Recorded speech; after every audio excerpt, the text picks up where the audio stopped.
नमस्कार, मैं हूं स्नेहलता शुक्ला। आज की आवाज को शुरू करते हैं बड़ी खबर के साथ। उमेश पाल अपहरण केस में आज फैसला आएगा। प्रयागराज की एमपी एमएलए कोर्ट ये फैसला सुनाएगी। माफिया अतीक और उसका भाई अशरफ आरोपी हैं। सुबह 11 बजे कोर्ट में उनकी पेशी होगी। अतीक और अशरफ को कल गुजरात की साबरमती जेल से और बरेली की जेल से कल प्रयागराज लाया गया था। अशरफ को भी बरेली जेल से प्रयागराज लाया गया था। दोनों की प्रयागराज की नैनी जेल में उन्हें रखा गया है। 17 मार्च को कोर्ट ने सुनवाई पूरी होने के बाद यह फैसला सुरक्षित रखा था। 28 फरवरी 2006 का यह मामला है। उमेश पाल को किडनैप किया गया था। 5 जुलाई 2007 को उमेश पाल ने एफआईआर दर्ज कराई थी। ये मामला सुनवाई के बाद फैसले तक पहुंचा है और फैसले की घड़ी आ जाएगी। 11 बजे दोनों भाइयों को पेश किया जाएगा। किस तरीके से साबरमती से लाया गया अतीक को, पल पल की अपडेट आपने देखी। वो रास्ता, वो सफर तय किया गया और अब आज 11 बजे कोर्ट में पेशी होगी। नैनी जेल के भीतर दोनों भाइयों को रखा गया है कड़ी सुरक्षा के बीच और आज 11 बजे पेशी होगी। उमेश पाल की किडनैपिंग का मामला था। फांसी इमली जगह से जहां उमेश पाल को किडनैप किया गया था, उनके ऊपर गवाही ना देने का आरोप बनाया गया, दबाव बनाया गया था। ये तमाम आरोप लगाए थे और इसी बाबत एफआईआर दर्ज कराई थी उमेश पाल ने और आज ये मामला फैसले तक पहुंचा है। क्या टाइमलाइन रही इस पूरे मामले की, चलिए समझने की कोशिश करते हैं और अतीक पर कानून का शिकंजा कैसे कसा ये समझिए। देखिए, उमेश पाल किडनैपिंग केस में आज फैसला आएगा। सबसे अहम तो आज के दिन की हाईलाइट यही है। प्रयागराज का एमपी एमएलए कोर्ट ये फैसला सुनाएगा। अपहरण के इस मामले में अतीक मुख्य आरोपी है और सुनवाई पूरी होने के बाद ये फैसला सुरक्षित रख लिया गया था।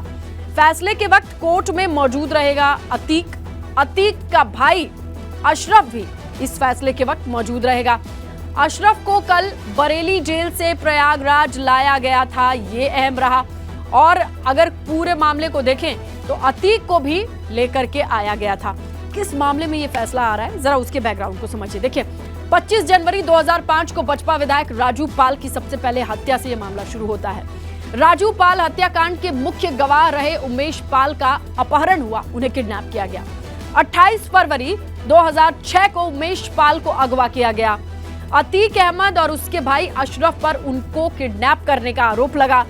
उमेश पाल को गवाही ना देने के लिए धमकी दी गई, मारपीट की गई और तब सांसद था अतीक, इसीलिए अपहरण का मुकदमा दर्ज नहीं हुआ। उमेश पाल की सुनवाई नहीं हुई। लेकिन 2007 में जब बसपा सरकार बनी तो अतीक पर अपहरण की एफआईआर दर्ज कराई। 5 जुलाई 2007 को धूमनगंज थाने में ये एफआईआर दर्ज हुई थी और अतीक, अशरफ समेत कुल 11 लोगों को आरोपी बनाया गया। एक आरोपी अंसार अहमद की मौत भी हो चुकी है। तो ये है इस पूरे मामले का बैकग्राउंड, जिसे आप देख करके समझ सकते हैं कि मामला भले पुराना है, लेकिन ये मामला सुनवाई दर सुनवाई के बाद आज कुल मिलाकर के पहुंचा है कहां पर, नतीजे पर। और 11 बजे इसीलिए नजर रहेगी। और चलिए सीधे हम आपको लिए चलते हैं प्रयागराज। हमारे सहयोगी मोहम्मद मोइन के पास नैनी सेंट्रल जेल से विवेक त्रिपाठी हमारे साथ बने हैं और नवीन पांडे हमारे सहयोगी उमेश पाल के घर के बाहर से खड़े हैं। और चलिए सबसे पहले विवेक का रुख करेंगे, क्योंकि नैनी सेंट्रल जेल के बाहर वो मौजूद है। किस तरीके से रात बीती और अब 11 बजे के वक्त के बहुत करीब आते जा रहे हैं, कोई इनसाइड अपडेट आई हो, कोई इनसाइड जानकारी रही हो आपके पास विवेक, या अभी मौजूदा हलचल तो होगी नहीं? बिल्कुल, इसने लता मौजूदा हलचल भी है और सुबह से गतिविधियां यहां पर बहुत तेज हो गई हैं। मैं आपको नज़ारा दिखाना चाहूँगा नैनी सेंट्रल जेल का। सिक्योरिटी आम दिनों की तुलना में जो कंपैरेटिवली सिक्योरिटी होती है, यहाँ कम से कम 3 गुनी सिक्योरिटी कर दी गई है। सीसीटीवी कैमरे इंस्टॉल जो किए गए थे पहले से अतीक की बैरक में, उनकी संख्या भी देर शाम को ही बढ़ा दी गई थी। और सबसे खास बात यह है कि आज पहली बार ऐसा हुआ है जब अतीक, अशरफ और उसका बेटा अली तीनों एक ही जेल में बंद हैं। इसके पहले कभी ऐसा नहीं हुआ, अलग अलग जेल में रहे, लेकिन आज जब कल शाम को आए हैं, अली यहाँ पर पहले से बंद था, उसके बाद अतीक आया है और अतीक के बाद अशरफ आया है। तो जहाँ तक उमेश पाल किडनैपिंग केस के मामले की बात है तो तीनों आरोपी यहाँ पर हैं, यानी अतीक तो है ही, उसका भाई अशरफ है, फरहान तीसरा आरोपी जो है, जो 10 आरोपी बचे हुए हैं उसमें फरहान भी यहाँ पर अंदर शाम को ले आया गया था। फरहान अभी तक चित्रकूट जेल में बंद था और उसको यहाँ पर लाया गया है। तीनों को को ठीक 11 बजे की बात सामने आ रही है कि 11 बजे यहाँ से निकाल कर कोर्ट ले जाया जाएगा, जहाँ पर किडनैपिंग के केस के मामले की सुनवाई होगी। और रात पूरी अतीक की काली बीती है। इतना परेशान अतीक कभी नहीं दिखा जितना कल रात दिखा, और आज सुबह 4 बजे तक वो अपनी बैरक में टहलता रहा। जो जेल सोर्सेज है हमारे, उन्हें बता रहे हैं अंदर से कि अतीक ने शाम को आते ही सबसे पहले, चूंकि रमजान चल रहे हैं लेकिन अतीक ने रोज़ा नहीं रखा है। अशरफ ज़रूर रोज़े से है, उसने अपना रोज़े के लिए जो यहाँ पर जेल में सुविधाएं दी जाती हैं, उसको जो भोजन दिया जाता है, खाना पीना दिया जाता है रोज़ा खुलने के लिए, वो सारी चीज़ें दी गई, खजूर दिए गए उसको और कुछ फल भी दिए गए। लेकिन अतीक ने दूध और ब्रेड मांगा था। सिर्फ उसने आते ही जेल में शाम को जब उसको अपनी बैरक में शिफ्ट किया गया तब उसने दूध और ब्रेड मांगा। हालांकि जेल मैनुअल के हिसाब से जो खाना दिया जाता है, दाल रोटी सब्जी चावल उसको दिए गए, लेकिन उसने सिर्फ दाल खाई और उसने दूध पिया, एक ब्रेड खाई। उसके बाद दवा खाने के लिए उसको गर्म पानी दिया गया, गर्म पानी के साथ उसने दवा खाई।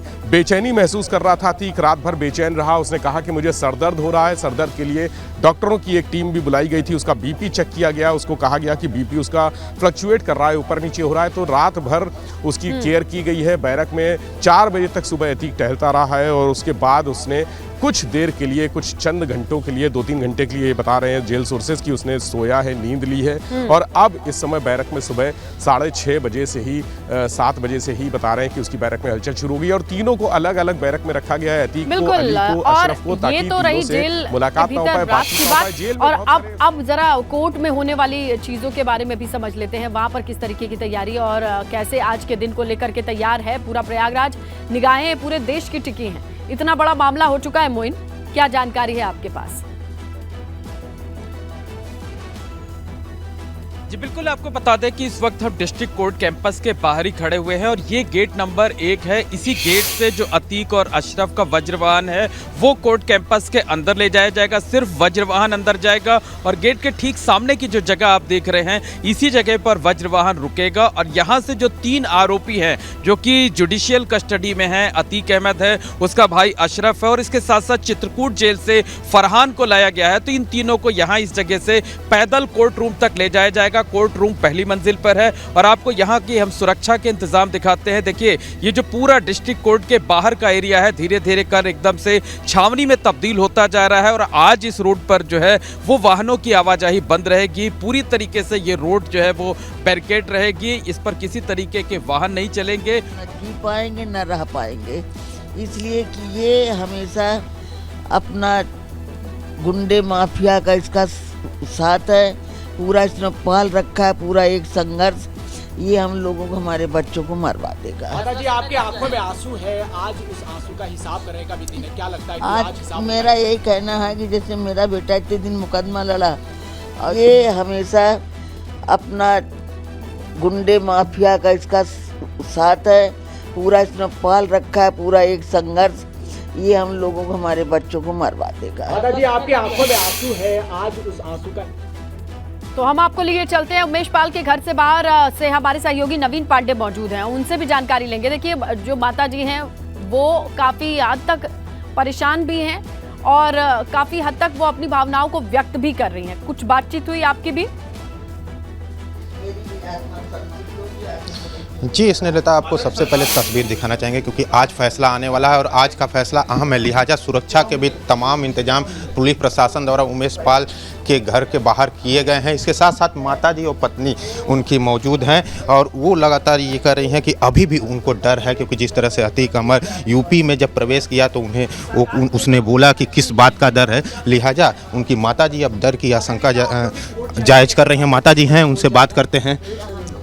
जाके क्या करेंगे, हम तो वैसे भी विकलांग हैं, हम तो वैसे भी विकलांग हैं और बहू को वहाँ भेजेंगे। इसके अनगिनती गुंडे हैं, कोई भी वहाँ कुछ भी कांड कर सकता, मेरे परिवार को मार डाल सकता है। इसलिए मेरा परिवार जो है, मैं अपने बच्चों को वहाँ नहीं भेजूँगी। अभी घर की जो सुरक्षा बढ़ाई गई है उससे आप संतुष्ट हैं और सुरक्षा की मांग कर रहे हैं? अभी तुम जो जितने भी सुरक्षा है, अभी तो मेरे लिए इतनी सुरक्षा है, लेकिन बेटा जब बाद में ये और सुरक्षा नहीं रहेगी तो मेरे बच्चों को जीना मुताज हो जाएगा। इसलिए इसको फांसी हो जाए तो मुझे बड़ी आत्मा संतुष्टि मिलेगी। क्या उम्मीद है आज क्या उम्मीद है आपको कि आज का जो फैसला आ रहा है उसे क्या? मेरा यही उम्मीद है कि मेरे बेटा ने जो 16 साल संघर्ष किया है उस संघर्ष बेकार नहीं जाएगी। आज इसको फांसी की सजा होगी। देखिए इस वक्त जो है माता जी मौजूद हैं, इधर आ जाओ। माता जी मौजूद हैं हमारे साथ, हम माता जी से बात करते हैं। माता जी, आज का फैसला काफी अहम है, कितना इंतजार था इस फैसले का और क्या कहेंगे? हमें आज का फैसला यही है कि आज इसको फांसी की सजा सुनाए, ताकि मेरा बच्चा जो 16-17 साल संघर्ष किया है, उसके संघर्ष का उसको पैगाम मिलना चाहिए। अच्छा, कल जिस तरह से अतीक आया, यूपी में घुसा, उसने कहा कि किस बात का डर, कहाँ का डर, क्या लगता है डर बेखौफ हो गया है? देखिए, अब वो बेटा गुंडा माफिया है, वो तो कभी नहीं डरा था। मेरा बेटा इससे डरते डरते इतने दिन मुकदमा लड़ा, लेकिन इसने यही गुंडाई के बल पे मेरे बेटे को मरवा दिया। तो मेरा तो यही कहना है कि जैसे मेरे बेटे को मरवाया है, वैसे अदालत, शासन, प्रशासन इसको आज फांसी की सजा सुनाए। क्या उम्मीद क्या थी? हमें उम्मीद यही है, आज मुझे उम्मीद यही है, या तो इसको उम्र कैद हो जाएगी या फांसी। लेकिन उम्र कैद से ये वहाँ जेल में रह करके वहाँ से फिर सारी शतरंज रचेगा और मेरे बच्चों को जीना मुमताज कर देगा। मेरे बच्चे जी नहीं पाएंगे, ना मैं जी पाऊंगी, इसलिए उसको उम्र कैद की जगह इसको फांसी सुनाई जाए। नेता तो आप देख रही हैं कि माता जी को सीधे डर है कि कहीं उम्र कैद की अगर सजा सुनाई जाती है तो फिर से अतीक जेल से रह के पूरी तरह से साजिश रचेगा और इनके परिवार को खतरा है उससे। इस वजह से माता जी का ये कहना है कि उनको अतीक को फांसी की सजा सुनाई जाए। तो फिलहाल इंतजार है, अब इंतजार की घड़ी कुछ लम्हों में, क्योंकि 11 बजे का समय है और 11 बजे कोर्ट में पेश किया जाएगा और कोर्ट अपना फैसला सुनाएगा। हालांकि फैसला देखने वाला किस तरह से होगा, लेकिन कहीं ना कहीं आज उमेश पाल का परिवार दहशत में है और ये मांग कर रहा है उमेश पाल का परिवार कि अतीक को फांसी की सजा हो, अन्यथा वो जेल से रह के ही फिर से साजिश रचेगा। इसने नता बिल्कुल। और उमेश पाल की पत्नी भी बैठी हैं वहां पर, क्या आप उन्हें देख पा रहे हैं? वो भी कुछ कहना चाहेंगे? जी इसने उनसे बात करने का प्रयास करते हैं, क्योंकि जिस तरह से लगातार उमेश पाल को लेकर मीडिया का जमावड़ा काफ़ी उनके घर पर है, इस वजह से थोड़ा सा वक्त हम बात करने का प्रयास करते हैं। उमेश पाल की पत्नी मौजूद हैं, उनसे। और मैं नहीं चाहती कि उनके शासन में इस तरह से दोबारा कोई घटना हो, वो मिसाल बने कि कम से कम इस तरह के माफियाओं को ख़त्म किया जा सके। मैं यही अपील आप लोगों के द्वारा करवाऊंगी। मैं हाथ जोड़ के आप लोगों से बोलती हूँ और न्यायालय महोदय से बोलूँगी, शासन प्रशासन से कहूँगी कि उन्हें फांसी की सज़ा ज़रूर दिलाएं, नहीं तो फिर वो अगर बच गया तो वो हम लोगों को क्या, मेरे समाज में किसी भी जो उठने वाले व्यक्ति होंगे उन सभी को ख़त्म कर देगा वो। लंबा वक्त बीत गया अजय जी और आज जो है वो फैसले की घड़ी है, कैसे देखती हैं पूरे 17 साल के इस वक्त को? मैं जो ये 16-17 साल मैंने अपने आदमी के साथ बिताया, मेरे आदमी बहुत अच्छे थे, उन्होंने कभी किसी का बुरा नहीं किया और मैंने अभी तक जो है इन खौफ में जिया है कि कब ये घटना घट सकती है। और आज 2023 में 2024 में 24 तारीख की डेट में इन्होंने ऐसा आतंक कर दिया कि मैं जो कल्पना पहले की थी कि हाँ ऐसे हो सकता था, आज वो घट गया है। मैं अब न्यायमूर्ति से यही गुहार करूँगी कि उन्हें फांसी की सज़ा ज़रूर दिलाई जाए, नहीं तो वो हम लोगों को नहीं छोड़ेगा। फांसी की सजा आप मांग रही हैं, किस बात का डर है? क्योंकि योगी जी पर विश्वास नहीं है, योगी जी पर विश्वास नहीं है, डर है। पति के जाने के बाद तो मेरे यहाँ कोई है नहीं, मैं असहाय हूँ।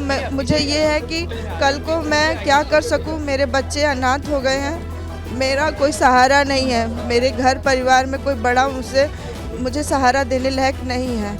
मेरे जो बड़े जेठ हैं वो टैंकर चलाते हैं, मेरे आदमी मेरे घर परिवार के संचालन को करते थे, आज वो ही नहीं रहे, मेरा घर पूरा बिखर गया है। सरकार से भी किसी तरह की मदद की कोई गुहार लगाना चाहते हैं? ये मैं शासन पे छोड़ दिया, उन्होंने जो मुझे अच्छा उचित समझेंगे वो मेरे साथ वैसा करेंगे। बस मैं यही अपील करूंगी कि मेरे आदमी के कातिलों को छोड़ाना जाए, उन्हें फांसी की सजा जरूर दिलाई जाए। मैं आप सभी से मांग कर रही हूँ कि आप मेरी बातें न्यायालय महोदय और शासन प्रशासन सबसे कि उनको छोड़ा ना जाए, मैं जिंदा ना बचने पाए। अगर जिंदा बचा तो मैं वाकई में मर जाऊंगी और मेरा परिवार भी खत्म हो जाएगा। क्यों, किस बात का डर है आपको, किस बात का डर है? क्योंकि जिस तरह से प्रशासन, योगी जी लगातार कार्रवाई कर रहे हैं, सरकार कार्रवाई कर रही है। देखिए, डर इस बात का है कि मेरे आदमी जो है वकील थे और वो साधारण तौर पे वो जो है अपनी वकालत कर रहे थे और वो जो है अपना केस लड़ रहे थे। आज वो केस साधारण पूर्वक लड़ते लड़ते ही आज ये घटित हो गया।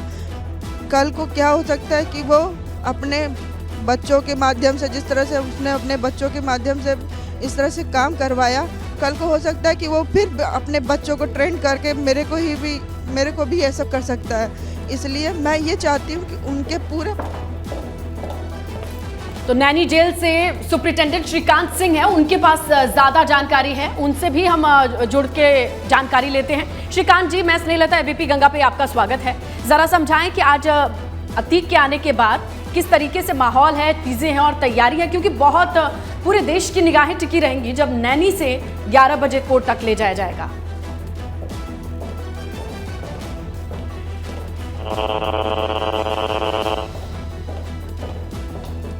और इनको सीसीटीवी सर्वेलांस के रखा गया है, जिसको वीडियो वॉल के माध्यम से जेल में और हमारे मुख्यालय पे इंश्योर किया जा रहा है कि पूरी सुरक्षा रहे। बिल्कुल। और एक साथ अगर 3 बड़े या जगह जगह से बाहर से लाए गए इतने बड़े माफिया जिनका नाम आप भी जानते हैं, उनको रखने के लिए सुरक्षा की व्यवस्था आपके कंधे पे रही, जिम्मेदारी आप पे रही, किस तरीके से आपने सब कुछ एग्जीक्यूट किया? जी जी जी, हम तीनों माफिया हैं, इसलिए हमने इंश्योर किया था कि तीनों बंदी अलग अलग सेल में रहेंगे, जहाँ पे तीनों एक दूसरे की परछाई न देख सके और किसी तरह की कोई मुलाकात नहीं शो ना हो सके। को लेकर के अतीक की बहन कह रही थी शशिकांत जी कि हाइपरटेंशन है, वो अभी उसकी तबीयत कैसी है? नहीं, कल क्योंकि हम कोई भी बंदी नया बंदी आता है तो हम उसका तुरंत मेडिकल करते हैं, तो मेडिकल में जो भी अगर उनको दवा की जरूरत पड़ेगी हमको जेल प्रशासन की तरफ से दी जाएगी। अभी आज सुबह से तबीयत या फिर से चेक करेंगे, या फिर बहन कह रही थी अतीक की कि तबीयत ठीक नहीं है, डायबिटिक है, हाइपरटेंशन है, ऐसा है क्या? नहीं, अगर वो हमारे डॉक्टर साहब ने चेक किया था और उनको जो भी थे उनकी दवा दे दी गई थी। जी जी जी। और शशिकांत जी, एक साथ अगर इतने सारे कैदी जो आते हैं जिन पर पूरे देश की निगाहें टिकी हों, तो किस तरीके से व्यवस्थाओं को अरेंज किया जाता है? और अब ये आपके ऊपर जिम्मेदारी तब तक रहेगी जब तक ये वापस ना आ जाए कोर्ट से, सही हूँ मैं? जी जी जी जी जी, नहीं, व्यवस्था पूरी की गई हुई है कि किसी तरह की भी हम जेल के लेवल पे किसी तरह की कोई कोताही ना हो और इंश्योर किया गया कि, क्योंकि शशिकांत जी, उमेश पाल का परिवार जब बात कर रहा है तो उमेश पाल की मां कह रही है कि हमें डर है कि वो कोर्ट में जाएगा तो हम अपने परिवार से किसी को कोर्ट में भी नहीं भेजेंगे, उनके भीतर इतना खौफ है। उसके संबंध में मैं नहीं बता सकता क्योंकि हमें तो जेल। शुक्रिया शशिकांत, बिल्कुल शशिकांत जी, ये बड़ी जिम्मेदारी थी और आप निभा रहे हैं। शुक्रिया एबीपी गंगा से जुड़ने के लिए, ये जानकारी साझा करने के लिए कि जो भी मेडिकल प्रॉब्लम थी उसके लिए दवाएं दे दी गई हैं, बराबर मेजर किया जा रहा है, हेल्थ को चेक किया जा रहा है। अतीक और उसका भाई दोनों इस वक्त नैनी सेंट्रल जेल में हैं और नैनी सेंट्रल जेल पर हमारी निगाहें लगातार बनी हुई हैं। हमारे सहयोगी विवेक नैनी सेंट्रल जेल के बाहर से हमें तस्वीरें दिखा रहे हैं, जानकारी दे रहे हैं और इससे अंदाजा लग रहा है कि भीतर से बाहर तक सुरक्षा को लेकर के किस तरीके से अलर्ट है पूरा प्रयागराज, और अलर्ट रहेगा जब तक कि उसे फिर से कोर्ट के बाद वापस नैनी जेल ना ले जाया जाए।